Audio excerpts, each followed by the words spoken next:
I found your website and I want to know how you started your blog and all your traveling. Oh, well, you know what? Thank you so much for having me, Karen. I'm really excited about this. I started my blog probably about a little over 4 years ago. It's called Go Learn Things. And I had retired from nursing. I'd been an operating room nurse for 30 years. And I had just retired. And, that newly retired, you're kind of looking for something to do. We had always traveled a lot. We were avid scuba divers and hikers and um, what happened was we would have so many friends that would say, "Oh, sorry, there goes a roadrunner with a something in his mouth." Oh, um, but our friends, we would post on Facebook where we were and the pictures that we were taking and the things that we were doing. And our friends we would come back and they would always say, "Oh, I wish I was as adventurous as you. You have so much fun. How do you find all these things?" And so I thought, I need to encourage my peers, which are, middle aged to retirement years. Hey, uh-huh. get out there and do it. Not wait to be retired. And I thought maybe I can help them with some ideas about how to find places, how to put an itinerary together, how to find something in their own backyard. So that's how I started Go Learn Things. And I used the title because I just wanted the idea that wherever you went, you could you could make it a fun day by trying to learn something while you were there. Learn about the history of the place or about um, the environment of the place, or just enjoy the place and learn something while you were there. So that's why I started Go Learn Things. Very cool. Now, how long have you been in Arizona? Okay, so the 35 years that or 30 years that I was a nurse, my husband was also a dentist in Milwaukee, Wisconsin. And when you start up your own practice or your own small business, you don't ever move again because you Yeah. have to stay right there where you put all that work into it. And so we were there 35 years, and once he was ready to be done, we're like, we're out of here, goodbye. We said goodbye to everybody, sold everything, and came out. We've been out here about 18 months now, and everything in Arizona, I feel like a kid again because I'm just like everything is new. Oh, look at that roadrunner that just went by. Oh, why is this tree buzzing? Oh, what kind of rock is this? It looks different than those others. And the cowboy history is all so different than, we both had spent our entire lives in the Midwest. And so it's just like we're just like kids in a candy store right now. It's really fun. Have you always been curious and adventurous and learning new things wherever you were? Okay. All right. Uh my father was a teacher and believed strongly in lifelong learning. So I think that's really kind of why I gravitate to that now.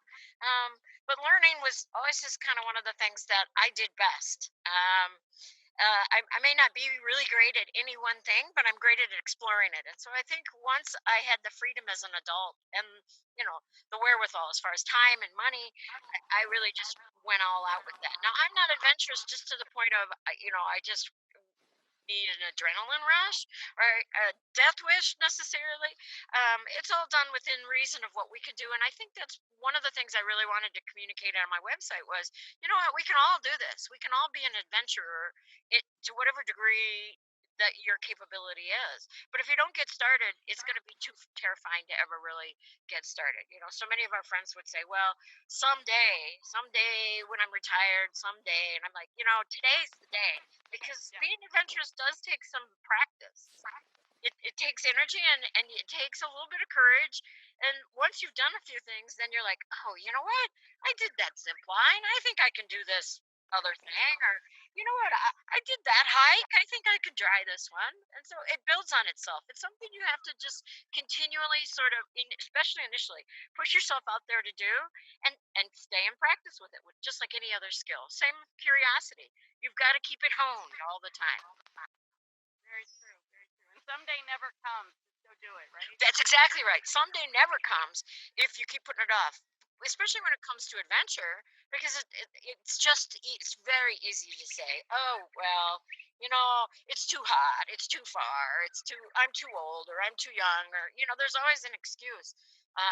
You need to just get and go. And after the first couple times, it's not so scary. Um, well, you know what? I'm a grandma now. So, I kind of had to start over again. I had gotten used to having older kids and finding adventurous things. My kids got to be grown-ups and they were able to do even more adventurous things than I did.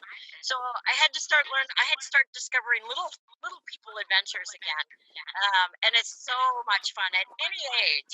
I just think it's so important to get kids outside. Of course, right now they're all so trapped that wherever you can get them outside really helps. Even little ones, I just find that um, they need just a tiny little bit of push to get them into the opportunity, and then they're thrilled. Let me jump in this mud puddle. Let me run up and down this trail. They're just so excited to be outdoors. And of course, I think the thing that all kids crave the most is just undivided attention.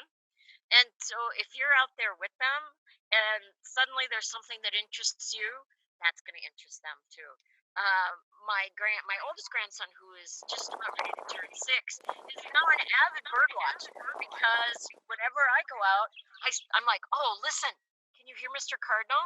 Oh, look at that. Look at that hawk on the telephone pole. Can you see him? What kind do we think he is? Oh, there he's flying. What does his tail look like? Oh, what does his wings look like? I think he's a red-tailed hawk. He makes his dad crazy now because his dad's like, I don't know what kind of bird that is. But it teaches them to take kids outside. I think the most important thing is to teach them how to observe. And observation skills are important for everything in their lives, but the outside is probably a little bit more, I think, is always more interesting for them. But there's so many things to hear and to see and to touch.